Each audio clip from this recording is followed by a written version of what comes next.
Cred că este cea mai provocatoare campanie pe care o facem noi și pasul cel mai mare a fost făcut de fapt în momentul în care am decis să realizăm acest spot în contextul pandemiei, să ne deplasăm întreaga echipă către Roma și după ce am văzut că s-a putut și a ieșit atât de bine, atât de frumos, cred că evenimentul acesta a venit firesc, s-a legat foarte frumos. Cel mai dificil lucru este să-i faci pe oameni să vadă ca tine. Nimic nu e nou și la fiecare proiect inevitabil să apare ceva nou.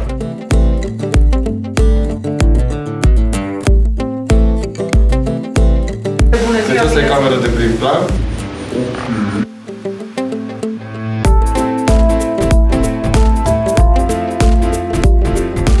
Și ecran, nu? Da. Corect. Și atunci ăla cred că trebuie central.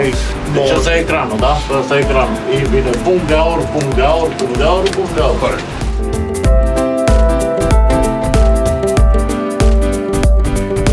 Eu de când am ridicat fruntea din pătuțul de copil, m-am învârtit întotdeauna în jurul camerei, ba în fața, ba în spatele ei.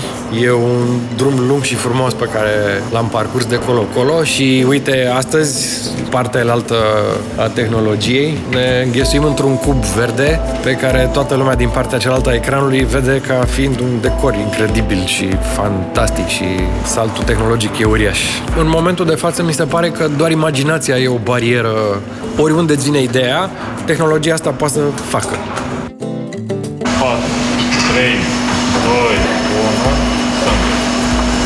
1, Bună ziua, sunt Andreea Breclanu. Bine ați venit în universul Gerovital Evolution.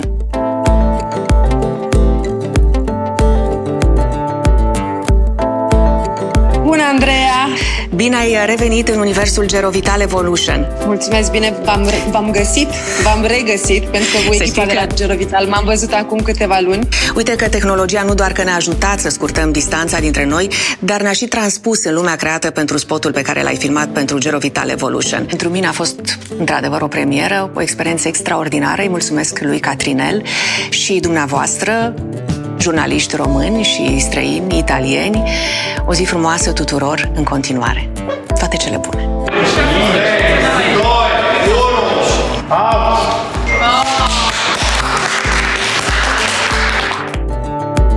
Eu m-am simțit ca peștele în apă, alături de echipa brandului Gerovital, să facem această producție care a ieșit foarte bine. Și mă bucur foarte mult pentru mine că a ieșit bine, dar mă bucur în primul rând pentru voi.